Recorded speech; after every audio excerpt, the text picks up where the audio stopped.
replacing the oil cooler seal on a Eurovan is the same as on an A3 or an A4 model vehicle.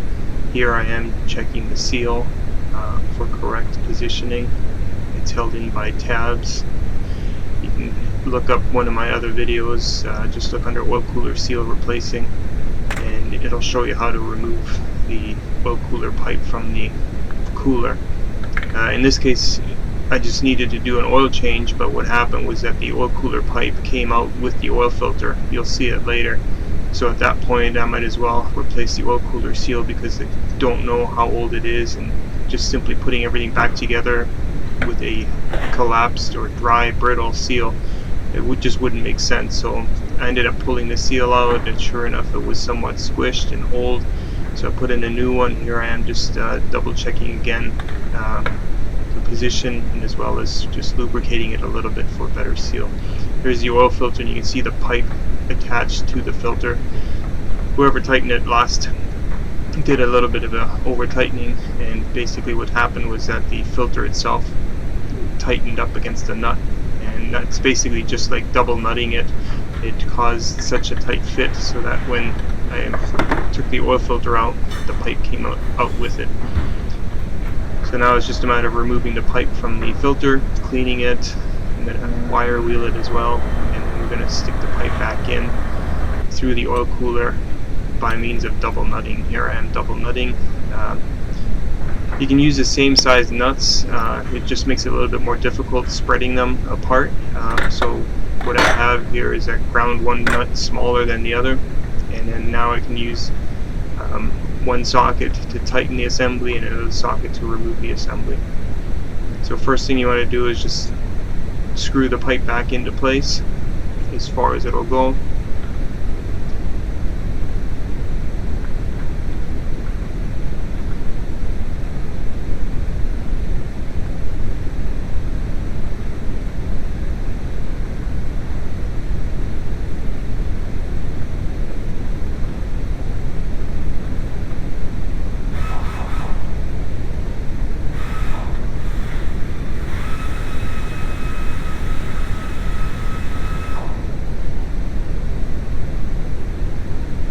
So it's bottomed out right now. You don't want to over tighten it, just tight enough so that the pipe won't go anywhere. So just a little bit of movement to the right to snug it. Again, this is with the smaller nut and the big stock nut in behind it. Now I'm switching sockets to the bigger 27mm socket, and also turning to the right, tightening.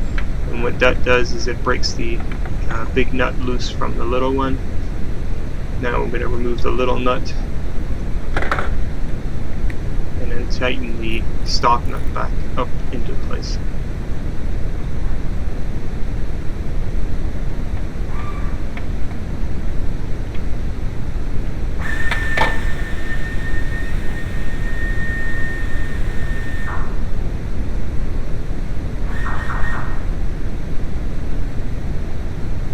It's the subframe in the view, in obstructing the view basically.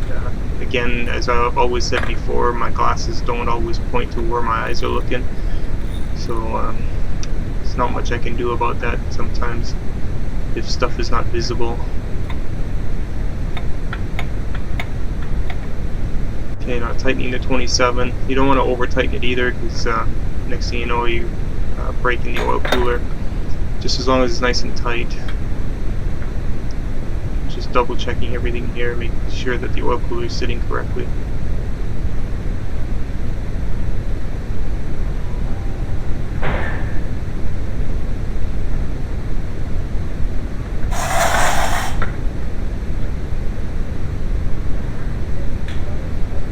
Always want to put a bit of oil in the oil filter before snugging it up, that way the system primes quicker.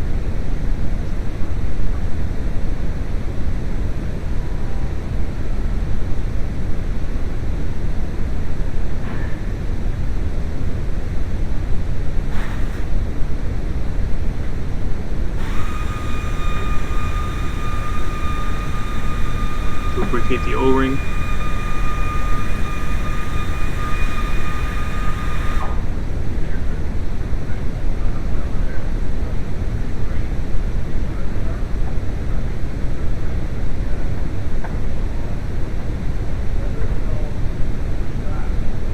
Now, tightening instructions basically just tighten it till it touches, then quarter turn, three-quarter turn.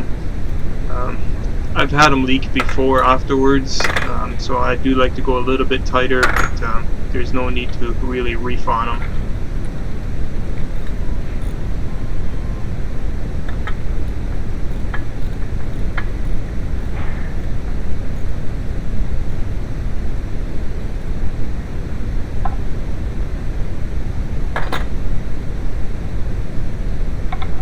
Drain plug, and then gonna add some oil.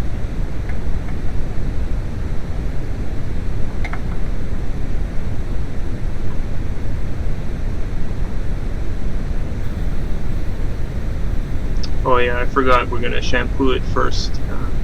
It's not the greatest design here. As soon as you take the oil filter off, you get oil running down everywhere. So what I like to do is shampoo the area. Just spray it in with engine shampoo, let it soak for a bit, and then just wash it down with water.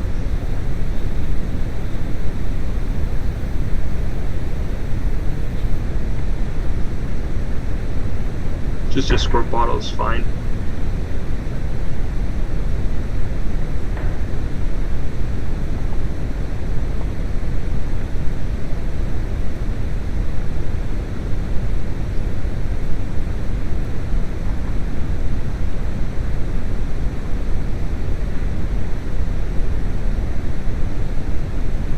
The Eurovan takes about 6 liters of oil, so add about 5.5 and then double check it after running it. Don't want to overfill, obviously.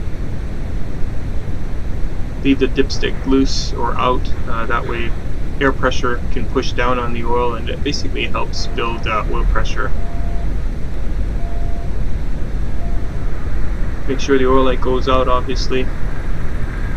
If it doesn't, shut it off. And double check the oil cooler to make sure it's not leaking.